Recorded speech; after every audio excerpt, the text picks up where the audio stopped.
저희 병원에는 항암 방사선 수술을 하신 다양한 병기의 환우분들이 입원을 해 계십니다. 일반적으로 환우분들은 병원에서 치료하는 현대의학적인 치료, 항암 방사선 수술이 끝나면은 다 치료가 된 줄로 알고 치료가 끝나자마자 어떠한 이 교육이라든지 어떻게 생활을 해야 되는지, 음식은 어떻게 먹어야 되는지, 잠은 어떻게 자야 되는지, 운동은 어떻게 해야 되는지, 직장은 또 다녀야 할까, 언제 또 복귀를 해야 될까, 이런 거에 대해서 어느 정도는 파악을 하고 가셔야 되는데 그냥 가시는 경우가 너무 많아요. 암 치료가 다 끝났다고 정말 암이 다 치료가 된 거는 아닙니다. 일단은 나타나는 암은 병원에서 수술을 해서 잘라내고 방사선으로 없애기도 하고 또 항암으로 줄이기도 하고 하지만은 결국은 암이 생기기 전 단계로 다시 돌아가게 되면은 결국 또 똑같은 암이 발생된다고 생각을 합니다. 저는 항암이나 수술, 방사선 이런 이 표준 치료의 항암 치료를 받고 난 후에는 적어도 1년 정도는 직장에 복귀하지 말고 치료 후에 철저한 자기관리를 하면은 식이요법, 운동요법, 마음수양 이것을 꼭 부탁드리고 싶습니다. 그래서 식이요법은 실제로 소화기관에 병이 오신 분은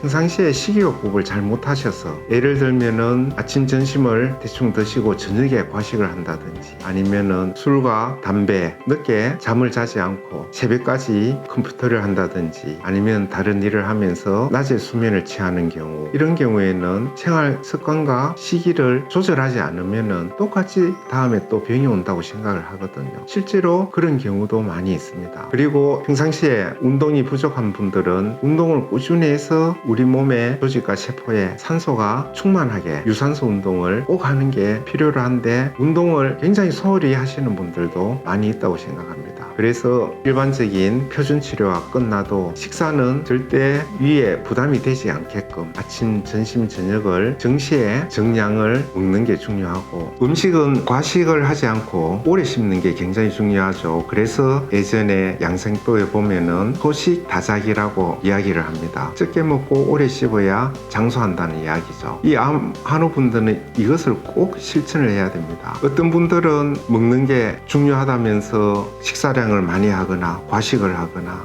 아니면은 육류라든지 이런 기름진 음식을 많이 먹거나 아니면은 암 치료를 하고 났으니까 보양식을 먹어서 체력을 회복해야 된다고 여러 가지 보양식을 많이 먹거나 이런 경우에는 오히려 덕보다는 실이 많다고 생각을 합니다.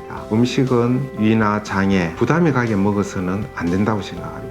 그게 철저하게 지켜져야지 나중에 재발이라든지 전이를 예방할 수 있습니다. 암 환우분들은 대부분 우리 몸의 산소의 중요성을 어느 정도는 인지를 하고 있습니다. 하지만 운동을 해서 특히 유산소 운동을 해서 산소를 몸으로 흡수하는 데 있어서는 굉장히 좀 인색한 부분이 있죠. 그래서 운동을 좀 게으리하고 운동은 정말 하기 싫다 이야기하시는 분들이 꽤 많이 있어요. 우리 몸에 산소가 부족해지면은 세포 내에 영양 공급이 되지를 않고 영양 공급이 되지 않으면은 거기에 세포의 염증이 다시 생기면서 다시 이 암을 재발할 수 있는 이 굉장히 중요한 요건이 되기 때문에 유산소 운동을 꼭 해서 충분히 우리 몸 내부에 혈액 내에 산소를 섭취하는 게 우리 몸과 우리 세포와 조직, 몸에 충분한 산소를 공급시키게 유산소 운동을 하는 게 굉장히 중요하다고 생각합니다.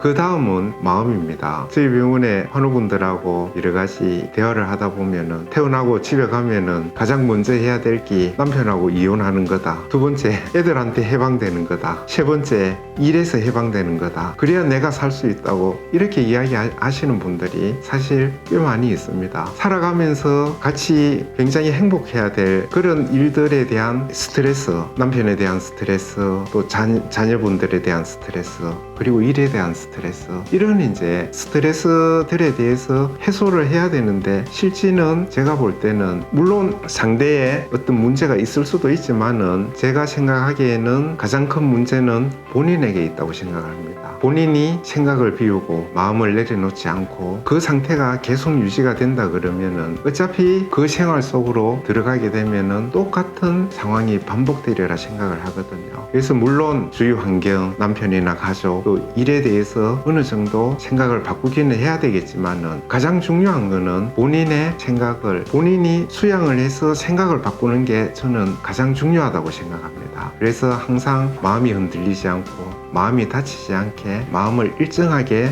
유지하는 게 중요하다고 생각합니다.